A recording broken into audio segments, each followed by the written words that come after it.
e o Spinoza. O Vygotsky foi a porta, o Marx foi a porta de entrada para Vygotsky, e Vygotsky foi a porta de entrada para Spinoza. Ele vai pegar, o Vygotsky pegou do Marx a dialética para superar essa dicotomia e foi buscar em Spinoza a noção de monismo, de uma única substância, que não existe separação entre corpo e mente. O Spinoza debateu e criticou muito Descartes, que são contemporâneos, que separou, cindiu o corpo da mente como se tivessem funcionamentos diferentes, e muitos dizem que aí criou a cisão entre medicina, psicologia, etc. E para ele o afeto contém a ética. Ele vai juntar o social, o político, o afeto e a experiência. Segundo ele, as emoções não podem ser criticadas, eliminadas. Isso no século XVI, quando se fala até hoje que emoção é importante, mas para ser controlada. A emoção, o afeto é importante, mas eles são da ordem do erro, empanam a nossa consciência, empanam a nossa reflexão. E eles vêm mostrando que não, ninguém pensa, sente, age sem emoção. Não existe uma racionalidade sem emoção. O que me motiva, e para Spinoza é isso. O que é o afeto? Afeto é afecção. Eu sou afetado a todo momento nos encontros. E o que nós somos? Não somos nada mais do que potência de agir. Esse é o desejo de todos nós. Nós somos potência de perseverar na existência, na vida. É isso que me move. Nem é nada, não é a falta. O meu desejo não é de falta. Esse é o meu desejo. E na minha vida cotidiana eu vou tendo encontros. Esses encontros me afetam. Afetam o meu corpo, toda afecção, toda ideia da mente é afecção do corpo. Nada aparece aqui que não tenha, eu faço assim, ele brigaria comigo, né? Nada, isso aqui. Mas essas afetações, isso que é importante. Todos nós sofremos afetações, mas algumas são mais sérias, outras, mas são afetações que provocam mudanças no corpo e nas ideias. Mudanças em que sentido? Mudanças no sentido de aumentar ou diminuir minha autonomia. Mudanças no sentido de aumentar ou diminuir minha potência de vida. Então, encontros que diminuem, que me humilham, que me geram medo, que me fazem sofrer no sentido de aumentar minha servidão, vão ser sentidos como afetos negativos. Veja, por isso que a ética está aí. O afeto, então, é um parâmetro da ética. E a gente só, mesmo no Sul, nas nossas medidas socioeducativas, nos acolhimentos, a gente inibe o afeto. Não pode ter afeto lá dentro. E ele fala, sem o afeto é o parâmetro da ética. Vamos desenvolvendo isso melhor.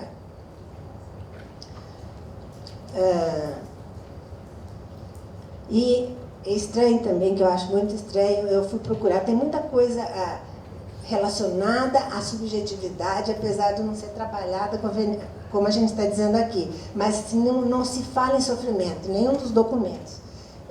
Do SUS, do CRES, do CRAS, as queixas são de extremo sofrimento. Nós estamos trabalhando com um extremo sofrimento. Até quando eu falo em vínculo que eu estou falando é ascético. Eu tenho lido sobre vínculos, vamos criar vínculos, mas não tem afeto no vínculo.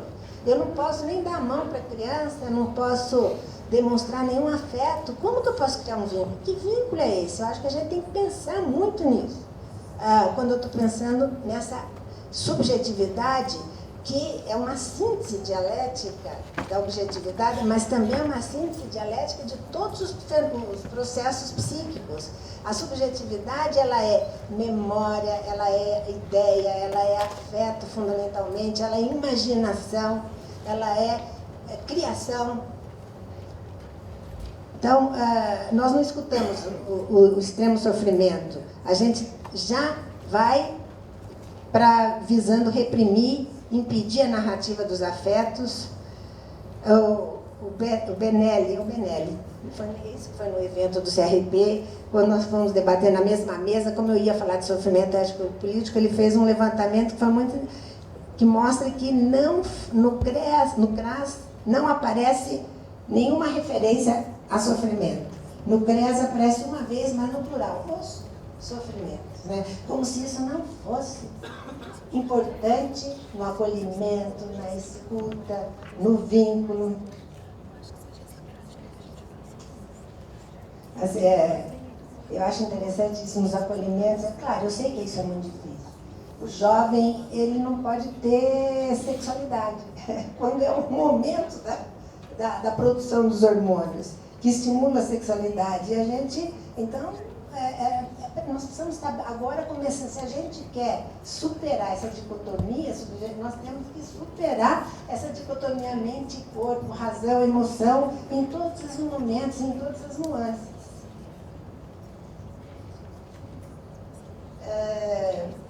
Então, fazendo uma síntese, o que seria essa ideia do que seriam esses componentes de uma subjetividade revolucionária, que, como eu falei para vocês, estou redefinindo assim para tirá-la do campo da contenção, porque ela é usada indiferentemente.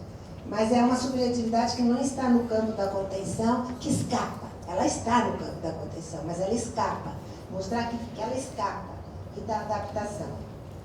Então, a primeira coisa que eu já vim falando, a Graça já falou, não existe essa dicotomia. A materialidade não é física, isso é uma falsa ideia que nos foi incutida desde a física de Copérnico e já foi superada pelo relativismo, pela física quântica, e nós continuamos aí de que há uma materialidade. A materialidade não é física e a subjetividade não é uma ideia pura. A Iraí Carone, uma filósofa que foi muito importante no nosso programa, ela fala: a materialidade da mercadoria é impalpável aos sentidos, pois resulta do trabalho humano. Eu acho fantástica essa explicação que ela dá. A materialidade social histórica não é física, ela resulta do trabalho humano. E da mercadoria é comprovado pelo efeito encantatório da forma mercadoria. Qual é o efeito que o Marx fala da mercadoria? Ela cria necessidades. Ela é algo que nos domina. Nós não produzimos para suprir necessidades, nós produzimos para criar necessidades de consumo. Esse é o efeito encantatório dele. Cadê a mercadoria de uma pérola? Nós não enxergamos a mercadoria de uma pérola. Ela é produto das trocas. Então, vocês vejam como a materialidade não é física. Quando eu falo do trabalho, produto do trabalho, ele também é subjetivo.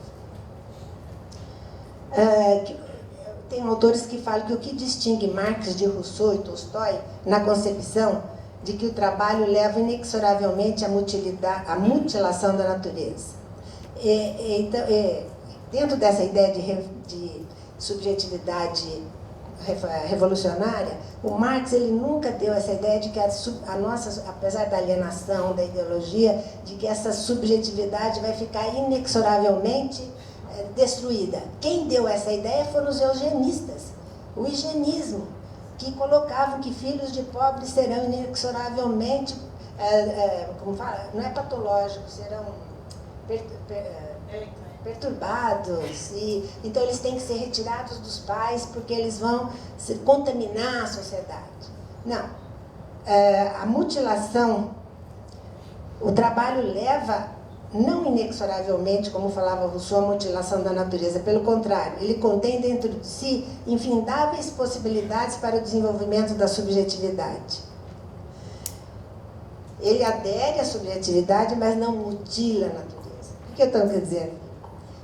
Que a nossa subjetividade ela é determinada socialmente, sim, mas isso não significa que somos robôs e que ela vai ser inexoravelmente afetada e deturpada. Sempre sobra, sempre há mecanismos de fuga, sempre não se consegue abafar de modo definitivo a criatividade, a inovação, o desejo de potência de vida. Por isso que a gente fala, olha, eles resistem, a gente fala isso. Isso mostra que nós estamos precisando mudar a nossa concepção de sujeito. Esse nosso sujeito não é, mesmo determinado socialmente, como fala Vygotsky, não se consegue eliminar totalmente a criatividade, senão nós estaríamos na idade da pedra. Nós não sairíamos de lá. E para Vygotsky, o que explica a liberdade O que é a base da liberdade? São as leis? Não, são fundamentais, não. O que explica a liberdade, a base da liberdade é a criação. Se o homem perde a capacidade de criar, ele não consegue ver o novo, ele não consegue se desvencilhar do cotidiano que o abafa e pensar o novo, o diferente, e buscar formas de agir diferente. Eu acho essa uma definição muito importante, que é da nossa conta. Nas medidas socioeducativas, nós estamos preocupados com a criação, com a criatividade, com a abertura de horizontes dos jovens. A criatividade não é só o momento da aula de arte. Nós temos muito que aprender com a arte, com a estética, para a gente sempre estar estimulando que não há revolução sem criação. Então, a subjetividade para o Vygotsky é um duplo. Ele é ao mesmo tempo singular e social. E aqui, definitivamente, a gente acaba superando a dicotomia entre singular e universal. Nós vivemos, aquele conceito de Perejivane do Vygotsky explica isso muito bem. O Spinoza teve uma palestra para as mães em que ele falava, ele criou esse conceito, ele apresentou esse conceito para mostrar para as mães por que os filhos são diferentes, apesar do ambiente ser o mesmo. Porque o ambiente me afeta não diretamente, não como ambiente, mas ele é filtrado pelas minhas emoções já existentes. Por isso que ele vai chamar de experiência emocional. E o ambiente que me afeta não é o mesmo ambiente, se estamos no mesmo ambiente, que vai afetar vocês. Porque, apesar da materialidade dele, ele é representado de forma diferente. Então, a experiência emocional é o prisma pela qual passa a determinação do ambiente. Então, vocês vejam que esses dois autores vão dando ênfase muito grande ao afeto como uma dimensão da subjetividade. E a imaginação. Subjetividade e história. Subjetividade revolucionária é um pouco para isso, para mostrar que a história está aqui. Nós contemos, o Spinoza fala, o nosso corpo é memorioso não só das minhas experiências, mas da experiência dos meus pais, da minha família, da minha nação, do meu país. E isso, que é como a Graça falou, o colonialismo fica presente até hoje.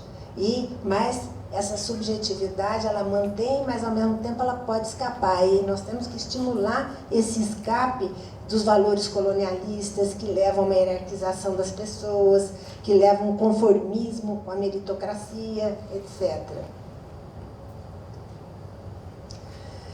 Pesquisas que a gente tem feito, quais os sofrimentos, vocês conhecem, acho que alguns de vocês devem conhecer meu conceito de sofrimento ético-político, que eu criei um pouco com essa perspectiva.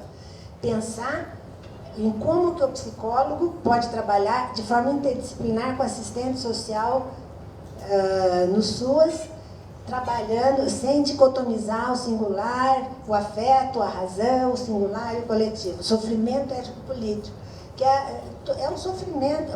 A diferença do psíquico, ele é que ele, a ênfase dele é de que ele é gerado pelas condições de desigualdade social. São aqueles sofrimentos que eu não teria se eu não estivesse sofrendo da desigualdade social, dos processos de exclusão.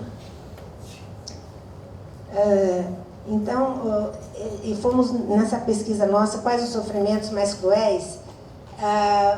Nós temos hoje vários autores trabalhando. Safata, ele fala do desamparo, o Martim Baró, do fatalismo.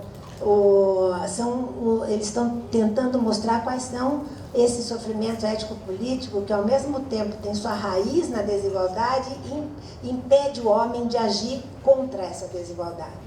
O Martim Baró fala do fatalismo do latino-americano, o Safari agora está desenvolvendo a ideia de desamparo, o Spinoza ele vai falar que é o medo e a esperança. O medo e a esperança são os sofrimentos mais, as emoções mais políticas, porque o medo me faz abrir mão da liberdade e a esperança me faz atribuir ao outro a possibilidade de impedir que eu tenho medo se realize. A humilhação a vergonha, como a Heller fala, isso foram aparecendo. Mas também apareceu uma coisa muito importante que eu achei uma explicação na vida de uma santa. Quando ela fala, qual é o maior sofrimento de estar no inferno? O que gera maior sofrimento para o homem estar no inferno? Quem está no... É a queimadura? Não, ela fala, é o sentimento de que ele não pode mudar aquela situação. Aquela situação é eterna. Ele não tem como mudar o destino. E isso aparece muito nas nossas pesquisas. A pobreza, a desigualdade retira o futuro da pessoa. Eu não tenho mais controle do meu próprio destino. O destino não muda. Isso depois dá para a gente entender por que o morador de rua sempre está preocupado. Às vezes não aceita uma quentinha, as pessoas falam, que horror, ele não aceitou uma quentinha, ele quer escolher. E aí a gente entra na concepção de sujeito, que tudo isso tem que ser acompanhado com uma ontologia. É a concepção de sujeito que o Spinoza nos oferece. Ele nos leva a fazer um giro ontológico. O sujeito spinozano é o sujeito da potência de vida, que busca perseverar na existência. Esse é o seu desejo. É direito natural dele perseverar na sua existência. Ele tira dessa ontologia o que seria direito social. É meu direito, de todos nós, perseverar na existência. Quando eu sou tolhido nesse direito, eu tenho que reagir. Reagir, às vezes, até violentamente. Agora ele vai mostrando como se dá essa reação, que eu vou terminar falando do comum e da multitude. Por enquanto eu queria ainda defender um pouco mais essa ideia de sujeito.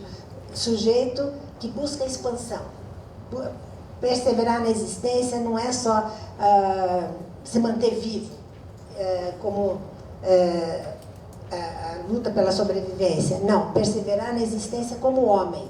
Para ele, tudo que existe, tudo que existe é da mesma substância. Nós somos da mesma substância que a pedra. O que varia é o conatos, a potência de vida de cada um. O homem é o que tem, é um modo dessa substância que tem um maior conatos. E, portanto, eu tenho que perseverar na minha existência como homem, não como animal. Perseverar na existência como animal é só ter o suficiente, o mínimo, o subcidadania, o suficiente para alimento. Ele acaba com aquela conversa, não vale a pena falar em liberdade e felicidade quando as pessoas passam fome. Várias pessoas vêm me falar isso. Será que não é uma sofisticação? Primeiro, não é sofisticação, é uma necessidade, nós não podemos hierarquizar necessidades. Ela é tão necessária para me manter como homem e não como animal, a felicidade, a liberdade e a autonomia.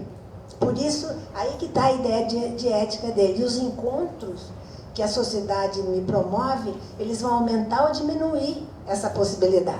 Vão me levar a encaminhar a encontros ruins, maus encontros que diminuem minha potência e me mantêm na servidão. Que me faz uma servidão voluntária, que me faz aceitar e sustentar a dominação. Ele distinguia 3 tipos de servos da época que ele destacava. A plebe, que é o que se deixa enganar por inexperiência e por ignorância.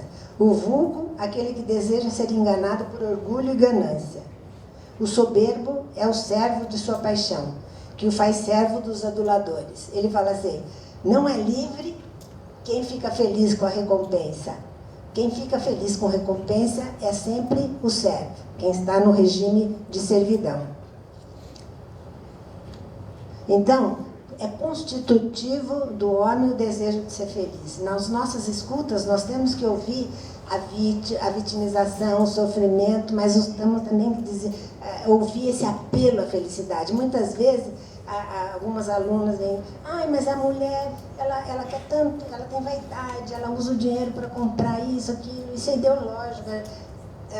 Tudo bem, a forma como ela está sendo feita pode ser ideológica, mas ela quer esse apelo à felicidade, esse apelo a ser livre e autônomo, ele está na base de nossos desejos.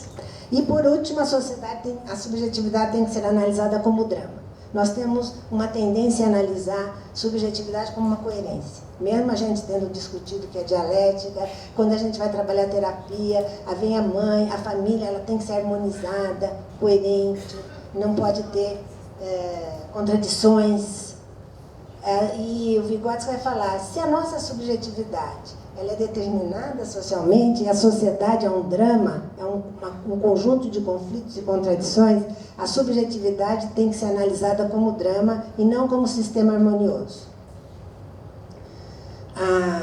Ela é dirigida pelo desejo de perseverar na existência, e nesse perseverar da existência, os afetos eles flutuam. Eu amo, odeio, eu desejo, não desejo. Eu tenho que ter capacidade de entender isso ao trabalhar a subjetividade.